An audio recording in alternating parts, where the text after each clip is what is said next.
5, 4, 3, 2, 1. Welcome to Highway of the Hidden, where the forgotten roads of history still breathe, and the night hides more than shadows. Here, the restless dead whisper in the dark, cryptids stalk the tree line, and conspiracies linger just out of sight. Every mile takes us deeper into the unknown, and every story carries a chill. So buckle up and join me as we take a ride down the highway.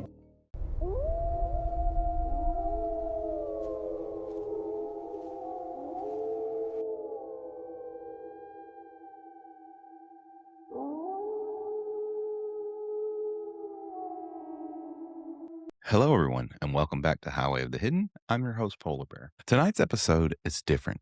And before we go any further, I want to slow this down for just a moment and set the tone for where we're about to go together. Because this isn't a story meant to entertain you in the traditional sense. This isn't folklore. This isn't a ghost story told around a fire. And this isn't one of those episodes where mystery hangs in the air, waiting to be solved. Tonight's episode is about exposure. It's about looking directly at something real, something documented, something that happened not in the same distant century or forgotten wilderness, but in modern America, in neighborhoods filled with families, traffic, music on the radio, and people living ordinary lives who had no idea they were sharing roads with a predator. When we talk about monsters on the show, we usually stand somewhere between belief and mystery. We talk about things seen in forests, shapes moving just beyond understanding, encounters that leave questions behind, but every once in a while, the hidden world isn't paranormal at all. Sometimes the hidden thing is human, and somehow that makes it harder to face. Because the truth is, the most dangerous predators don't always look dangerous. They don't live in castles or abandoned places. They don't announce themselves. They learn routines. They learn trust. They learn how to exist inside normal life so completely that nothing feels wrong until it already is. And tonight, we're talking about William Bonin, a man who would later be called the Freeway Killer. But labels like that can create distance. They turn real events into headlines, into something that feels almost cinematic. And that distance can make us forget what actually mattered. The people, the moments, the warning signs that blended into everyday life. So before we begin, I want to be clear about something here. This episode is not about fascination with violence. It isn't about shock value, and it isn't about turning tragedy into a spectacle. The purpose here is understanding, not psychological analysis, not even an armchair diagnosis, just observation. We're going to walk through events as they unfold, step by step, the way the world experienced them at the time, without hindsight guiding every moment. Because one of the most unsettling truths about cases like this is that nothing feels inevitable while it's happening. Life keeps moving, people go to work, kids hitch rides, traffic flows down the freeway, and danger exists quietly inside that motion, unnoticed, because it looks ordinary. Southern California in the late 1970s was a place built on movement, freeways stretching endlessly, youth culture shifting, independence expanding, teenagers traveling alone more often than generations before them. Hitchhiking wasn't automatically seen as reckless. It was normal, common, a small act of trust exchanged between strangers sharing the same road. And predators understand environments like that better than anyone else. They study opportunity. They recognize patterns long before anyone realizes patterns exist. And slowly, almost invisibly, behavior turns into routine. And that's what we're examining tonight. Not just a person, but a system of events. The way circumstances, choices, and unnoticed moments aligned until something hidden becomes impossible to ignore. And before we step into this story, I want to acknowledge something important. Real people lost their lives in these events. Families were changed forever. So as we go through this episode, the focus will remain grounded in respect, not sensationalism, not mythology, but remembrance and clarity. This is one of those moments where the hidden world isn't supernatural. It's human behavior operating in plain sight. And sometimes that's the hardest thing to look at. So tonight we step back into good old Southern California, into the movement of freeways, the rhythm of late night roads, and a period of time when no one yet understood what was traveling among them. So buckle up, ladies and gentlemen, because this is Highway of the Hidden, and this is the story of William Bonin. The story doesn't begin with headlines. Stories like this usually don't. Long before anyone would know the name William Bonin, before police reports and courtrooms and newspaper photographs, there was just another child growing up inside post-war America. one life moving quietly among millions of others, unnoticed because nothing about it appeared extraordinary from the outside. William George Bonin was born in 1947 in Connecticut into a country still reshaping itself after World War II.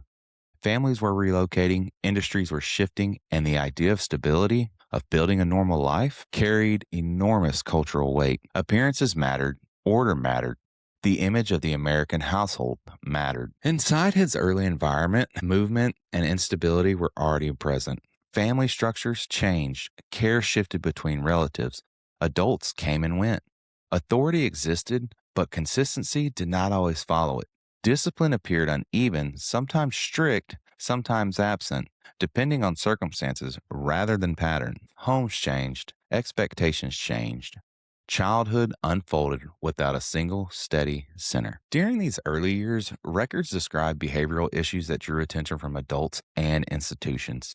Teachers and authorities noted problems with conduct, aggression, defiance, difficulty fitting into structured environments designed around routine and obedience. These were not uncommon observations in mid century America, where schools often functioned as the first system to measure whether a child aligned with social expectations. Responses at the time followed the standards of the era. Intervention meant correction, structure meant discipline. Behavioral problems were viewed less as questions to explore and more as disruptions to contain. As Bonin moved into adolescence, encounters with authority became more frequent. Juvenile offenses began appearing in official records.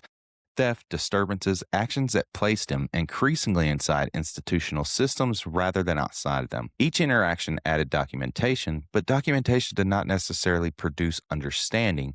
It simply recorded events as they happened. Reform schools and juvenile detention facilities during this period operated with a clear philosophy. Strict order would produce rehabilitation. Young offenders were placed into environments emphasizing control, labor, and compliance. Individual emotional histories were rarely central considerations. The system focused on behavior, not interpretation. Bonin entered that system and he was still very young. Time spent in juvenile institutions introduced routines defined by hierarchy. Authority enforced through structure, peer relationships shaped by survival inside confined environments. Days were scheduled, movement was controlled, identity became tied to compliance or resistance within institutional rules. So the records show Bonin moving between attempts at normal adulthood and renewed contact, right? He was always in contact with law enforcement. Jobs appeared briefly, stability surfaced, then slipped away. Like many young men of his generation, he eventually entered military service during the Vietnam War era, another institution built on hierarchy, obedience, and rigid structure. Military life imposed clarity, roles defined, expectations explicit, consequences immediate. For some, that environment provided direction. For others, it became another temporary framework rather than a permanent change. Service ended, and old William Bonin's civilian life resumed. And guess what? Southern California became the next setting, a region expanding rapidly during the late 60s and early 70s. Suburbs stretched outward, freeways multiplied, population surged. The culture emphasized mobility and reinvention. People arrived from across the country looking for opportunity or simply a new start. Los Angeles County during this time was a landscape built around motion. Cars defined daily life. Distance felt smaller because highways connected everything. A person could move across enormous urban space quickly, blending into crowds without drawing attention. Bonin settled into this environment as another resident among millions. Employment came and went. Relationships formed and ended. Neighbors saw an ordinary young man navigating adulthood like countless others around him. Nothing outwardly separated him from the rhythm of daily life. He worked various jobs, service work, driving positions, labor roles that placed him in constant movement throughout the city. Coworkers described interactions that felt unremarkable. Conversations happened, shifts ended, and life just continued. The 1970s brought cultural transition across America. Youth independence expanded. Teenagers traveled more freely than previous generations. Hitchhiking, especially in California, remained common, seen less as a danger and more as a convenience. Roads connected communities, and trust between strangers still functioned as an assumed social contract. The freeway system became the circulatory system of the Southern California life. Thousands of vehicles move simultaneously at all hours, anonymous and interchangeable. Drivers rarely notice one another beyond brief moments at exits or intersections. Within that environment, a routine formed. Bonin acquired vehicles. Driving became part of daily existence, not unusual in a region designed around transportation. Time was spent on highways, surface streets, parking lots, the ordinary geography of modern urban life. Encounters with law enforcement did not disappear entirely during these years. Prior offenses remained part of official history with Bonin, but nothing yet suggested the scale of violence that would later be uncovered. Interactions appeared isolated, disconnected, handled individually rather than viewed as parts of a larger pattern. Life continued forward in fragments: work, movement, acquaintances, ordinary conversations. To the outside world, nothing deemed alarm. He didn't even seem like a predator. And that is often how formation looks in real time. It wasn't dramatic, it wasn't cinematic, okay? It was just a sequence of lived days, each one blending into the next, shaped by environment, opportunity, and decisions that, at that moment, they seem no more significant than anyone else's. Millions of strangers shared the same roads every day. Most of them would never see each other again. And within that constant movement, one life continued forward quietly, unremarkable, unexamined, existing fully inside normal society, with nothing yet visible enough for the world to understand what was beginning to take shape beneath the surface. Before recognition, before patterns become invisible, before anyone realizes that ordinary motion is slowly turning into something else entirely. So by the late 1970s, Southern California was moving at full speed. So day and night began to blur together beneath freeway lights. Traffic never fully stopped. It only changed character. Morning commuters gave way to afternoon travelers, which gave way to late night drivers moving through long stretches of asphalt under orange street lights.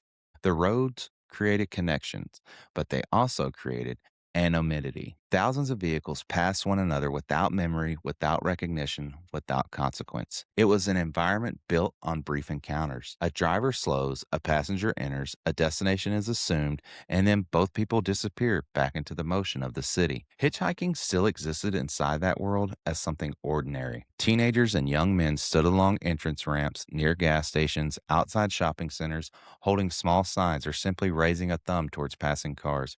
Rides were exchanged casually. Conversations lasted minutes or hours and then ended forever once the vehicle stopped. Trust functioned as part of that culture, and trust created opportunity. William Bonin spent increasing amounts of time driving. The act itself was unremarkable, to say the least. Millions of Californians did the same. But driving allowed movement without scrutiny. A car provided privacy in a public space. It allowed entry into neighborhoods without explanation and exit without attention. The freeway system removed witnesses by design. Cars moved too quickly for observation. License plates blurred past. One vehicle among thousands rarely drew notice unless something visibly had went wrong. At some point during this period, behavior shifted from ordinary interaction into repetition. Not sudden, not dramatic, but a gradual build. Bonin began picking up young male hitchhikers along routes he traveled frequently. Many were teenagers, some were runaways moving between cities, others were simply trying to get home faster. The encounters began the same way each time: a vehicle slowing, a window lowering, a brief exchange of words shaped by routine trust. Where are you headed? Need a ride? That interaction appeared harmless because it followed familiar social rules at the time. Passengers entered willingly, doors closed, and the vehicle just returned to traffic like normal. And once movement resumed, separation from public visibility began almost immediately. Freeways created distance quickly. Minutes on the road could place a person far from where they had last been seen. The scale of Los Angeles County made disappearance difficult to recognize in real time. People moved constantly. Absence rarely felt unusual at first. Patterns formed through repetition once again. Bonin learned where hitchhikers gathered. Entrance ramps became predictable meeting points. Certain stretches of roads offered fewer interruptions. Industrial areas, undeveloped land, and isolated roadside spaces existed throughout the expanding county. Places where vehicles could stop briefly without drawing attention. Routine developed quietly. Driving routes aligned with opportunity, encounters followed similar sequences. Time of day mattered less than access, and movement itself became the cover. During this period, Bonin did not always operate alone. Acquaintances and younger associates entered the picture. Individuals who rode with him, sometimes participating, sometimes witnessing behavior that, from the outside, appeared disconnected and isolated, where social circles overlapped casually, relationships forming through work, neighborhood proximity, or shared time driving. And to regular outsiders, they were friendships or acquaintanceships like any other. Nothing strange. Inside the vehicle, though, the dynamics changed, but the outside world saw only a car moving through traffic. Reports of missing youths began appearing across Southern California. Families contacted police, runaways failed to check in, teenagers never arrived at expected destinations. At first, each report existed independently. Law enforcement agencies handled cases locally, often assuming voluntary absence. The 1970s saw increasing numbers of runaway cases nationwide, making individual cases difficult to connect. Nothing yet suggested a single source. Investigations moved slowly because there was little physical overlap. Victims came from different areas, last sightings varied, witnesses remembered the rides accepted from unknown drivers. Descriptions too general to isolate one individual among millions. A man driving alone on a freeway was invisible by default. As months passed, the repetition continued. Encounters followed familiar rhythms: approach, conversation, movement away from populated areas. The system relied on predictability, not chaos, but routine disguised as normal behavior. Bonin maintained outward normalcy during this time. He worked jobs, spoke with neighbors, interacted socially. Those around him described ordinary conversations, everyday concerns, nothing that separated him sharply from the people sharing the same spaces. The contrast between public life and hidden behavior remained complete. Law enforcement began noticing similarities only after multiple discoveries forced comparison. Locations connected loosely along freeway corridors, timelines overlapped. Victim profiles began aligning. Young males traveling alone, last seen accepting rides. Still, understanding developed slowly. Information moved differently in the 70s. Databases were limited. Communication between jurisdiction depended on phone calls, paperwork, and individual initiative. Patterns that today might emerge quickly required months, sometimes years to recognize. Meanwhile, the freeway system continued operating exactly as designed. Endless motion and endless going. And drivers passed one another without awareness. Gas stations filled and emptied. Night traffic hummed beneath overpasses while radios played and headlights stretched into distance. Inside that constant movement, repetition continued unnoticed by the broader public. Each encounter appeared isolated. Each disappearance explained individually, and each moment folded back into ordinary life. And that is what allowed the pattern to grow. Not secrecy in the traditional sense, but invisibility created by normalcy. Nothing looked out of place because every step mirrored behavior people saw every day. A car stopping for a hitchhiker was not alarming. A driver traveling long distance, it wasn't unusual.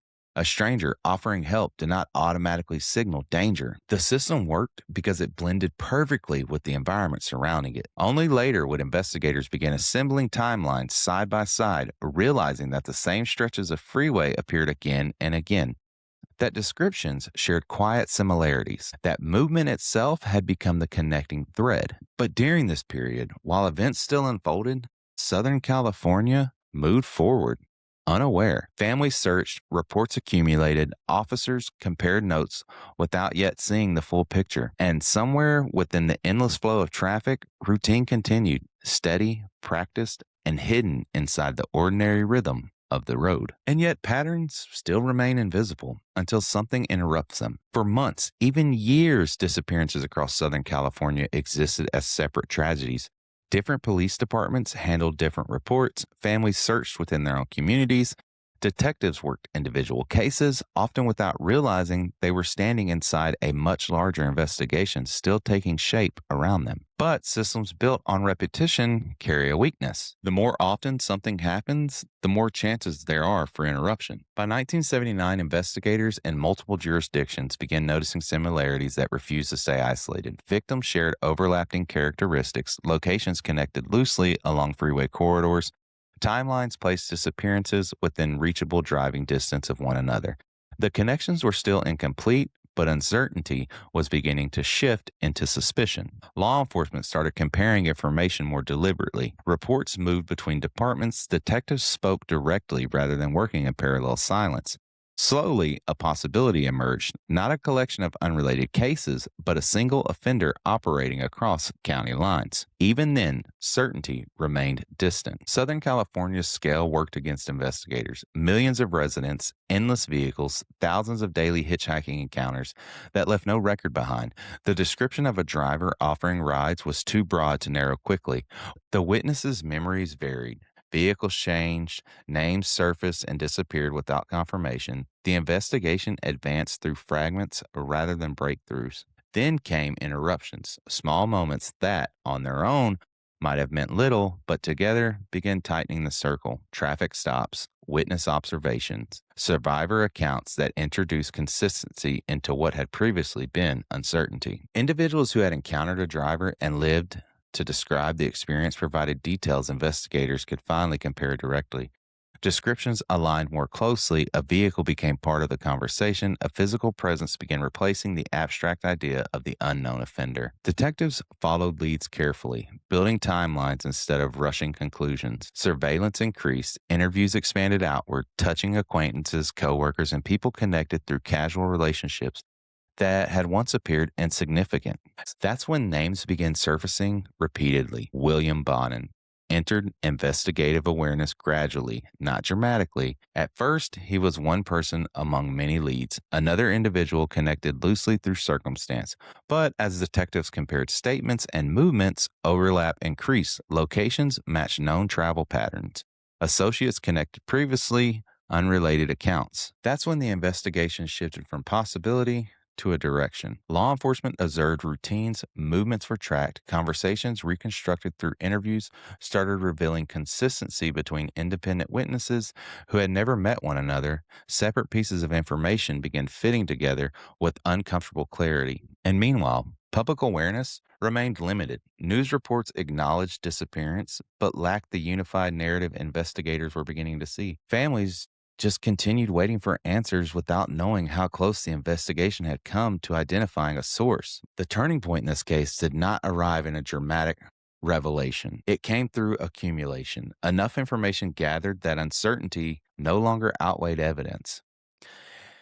In 1980, a traffic stop placed Bonin directly into law enforcement custody under circumstances that prompted a deeper examination. What initially appeared routine quickly expanded as investigators recognized connections between the individual in front of them and the growing body of cases under review. And then the searches followed. Evidence began linking events previously treated as separate incidents. Locations aligned, timelines confined suspicions, investigators had cautiously developed over months of comparison and verification. The mass scale of what had occurred started becoming visible for the first time. Detectives worked methodically, documenting each connection rather than rushing announcements. Interviews intensified. Associates were questioned. Statements contradicted one another, clarified timelines, and gradually revealed the extent of activity investigators had struggled to define. What had once been invisible within freeway traffic now stood still under investigation lights. So, after his arrest, the interrogation rooms, paperwork, evidence logs, and coordinated investigation teams working to understand how long the pattern had existed and how far it had extended, along with news coverage expanding rapidly once authorities confirmed connections between cases. The public learned that disappearances, once viewed independently, they were all linked.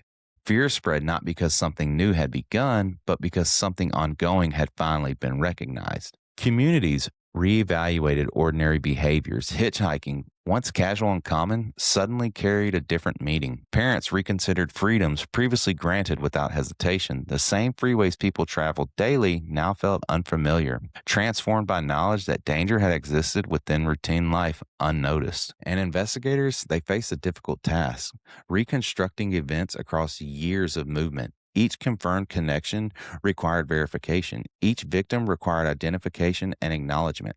The process moved slowly, out of necessity, grounded in evidence rather than speculation. The shifting of the story from investigation to accountability, testimony replaced uncertainty, documentation replaced rumor. The narrative moved into public record where events were no longer fragments, but part of a documented history examined under legal scrutiny. Throughout the process, one reality became unavoidable. The pattern had not relied on secrecy alone.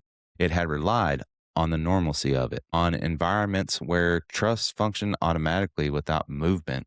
Exposure, it did not create the truth. It revealed what had already been there. So, by the time the investigation reached completion, Southern California understood that the danger had traveled openly through familiar spaces, along roads everyone used during hours that felt ordinary, inside moments no one had reason to question at the time. The collapse of the pattern came not through sudden heroics, but through persistence, investigators comparing details, witnesses speaking, small interruptions accumulating until invisibility could no longer hold, and motion stopped.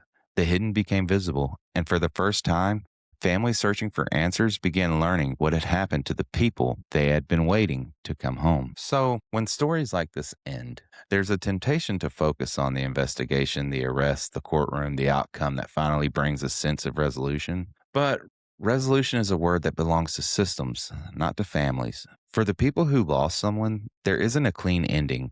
There isn't a moment where life returns to what it was before. What remains instead are empty chairs, birthdays that arrive differently each year, photographs that stop updating, and memories held in place while the rest of the world keeps moving forward. So, before we leave tonight's episode, we're going to slow down and do something a little different. Because this story was never meant to center the man responsible for the harm. The purpose of telling it, of exposing it, is to return attention to the lives that were interrupted, the young people who existed long before headlines ever carried their names. They were sons, friends, brothers, students, young men with plans still forming, personalities still growing, futures that had not yet decided what they would become. And tonight, we're going to remember them. And as I say their names, I want you to just take a moment of silence. Mark Shelton, Donald Ray Hyde, David Murillo, Robert Wills, John Kilpatrick, Stephen Wood, Michael McDonald, Sean King,